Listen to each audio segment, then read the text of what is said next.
தமிழகத்தில் ஏற்கனவே அரசியல் கட்சிகள் மொழிக் கொள்கை தொடர்பான தங்களுடைய நிலைப்பாடுகளை தெரிவித்துக் கொண்டுதான் இருக்கிறார்கள். இன்று சட்டப்பேரவைக்கு உள்ளாக அவர்களுடைய கருத்துக்களை பதிவு செய்திருக்கிறார்கள். இதில் பாஜக தவிர்த்து மற்ற அரசியல் கட்சிகள் சட்டப்பேரவைக்கு உள்ள இருக்கிறவங்க ஒன்னா இருக்காங்க. ஆனால் தமிழ் மாநில காங்கிரஸ் மற்றும் அரசியல் கட்சிகள் பாரதிய ஜனதா கட்சியினுடைய நிலைப்பாட்டை ஆதரித்திருக்கின்ற அரசியல் கட்சிகளும் தமிழகத்தில் இருக்கிறார்கள். அதனால் வசதியாக அதை மறைத்துவிட்டு எல்லா அரசியல் கட்சிகளும் ஓரடியில் நிற்பது போல ஒரு தோற்றத்தை உருவாக்க நினைத்துக் கொண்டிருக்கிறார்கள். இதில் பாரதிய ஜனதா கட்சியை பொறுத்த வரைக்கும் மும்மொழி கொள்கை என்பது ஹிந்தி திணிப்பு அல்ல. மும்மொழி கொள்கை என்பது ஏற்கனவே தமிழகத்தில் அமலில் இருக்கிறது. தனியார் கல்வி நிறுவனங்கள் 3 மொழிகளை குழந்தைகளுக்கு கற்பிக்கிறார்கள்.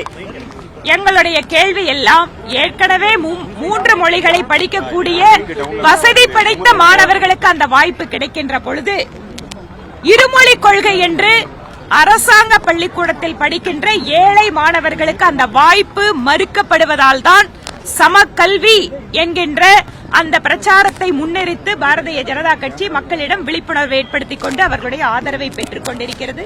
இது தொடர்பாக கையெழுத்து இயக்கம் நல்ல முறையிலே லட்சக்கணக்கான மக்களுடைய கையெழுத்துக்களை பெற்று இன்று மக்களுடைய ஆதரவை பெறுகின்ற இயக்கமாக மாறியிருக்கிறது. இது தொடர்பாக திருச்சியிலே நடைபெற்ற மிக பிரம்மாண்டமான பொதுக்கூட்டம் மத்திய தமிழ்நாட்டிலே. ஏன் நான் திருச்சி கூட்டத்தை சொல்றேன்னா, பாரதிய ஜனதா கட்சி ஒரு சில மாவட்டங்களுக்கு உள்ள பிரபலமான கட்சி என்கின்ற நிலையை மாற்றி இன்று திருச்சியிலே பிரம்மாண்டமான பொதுக்கூட்டம் ஏன் தமிழகத்தில் இந்த சமக்கல்வி அமல்படுத்தப்பட வேண்டும் என்பதற்காக ஏற்பாடு செய்யப்பட்டு அதுவும் மக்களுடைய ஆதரவோடு நடந்து கொண்டிருக்கிறது.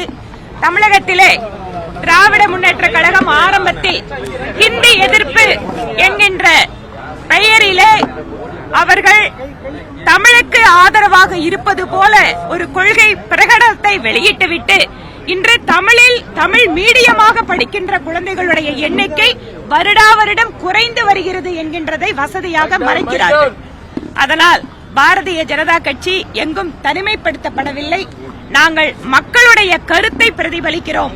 ஆக மக்களுடைய ஆதரவு பெறுகின்ற இந்த சூழலில் இப்போது இங்கிருக்கின்ற மாநில அரசு மற்ற இருக்கின்ற எல்லா பிரச்சனைகளையும் மறைத்து வைத்துவிட்டு மொழி பிரச்சனை தான் முக்கியமான பிரச்சனை என்பது போல மாநிலத்தினுடைய முதலமைச்சர் அத்தனை பிரச்சனைகளையும் திசை திருப்புவதற்கு இதை ஏற்பாடு செய்து கொண்டிருக்கிறார். எதிர்கட்சி தலைவர் டெல்லிக்கு போனாருன்னா அங்க யாரை சந்திக்கிறாருங்கிறதெல்லாம் உங்களுக்கு எல்லாம் கட்டாயம் தெரிய வரும். அதனால நீங்க எல்லாம் பாத்துட்டு தான் இருக்கிறீங்க. இது தொடர்பா நாங்க என்ன சொல்றது, அவரை சந்திக்கிறாரா இல்லையாங்கிறதெல்லாம் டெல்லியில அதுக்கப்புறம் பார்த்ததுக்கு அப்புறம் அதிமுக பாஜக கூட்டணி அமைந்தால் நீங்க வரவேற்பீங்களா? பாரதிய ஜனதா கட்சியினுடைய நிலைப்பாடு என்பது கூட்டணி விவகாரங்களை பொறுத்தவரை மத்திய தலைமை ஏற்பாடு செய்வது. அவர்களுடைய முடிவு என்பது எல்லாரும் நான் தமிழ்நாட்டில் ஏற்றுக்கணும், அவ்வளவுதான். பிளே ஸ்டோர் மற்றும் ஆப் ஸ்டோரில் இருந்து பாலிமர் செயலியை QR கோடு மூலம் பதிவிறக்கம் செய்யுங்கள். செய்திகளை உடனுக்குடன் பெறுங்கள்.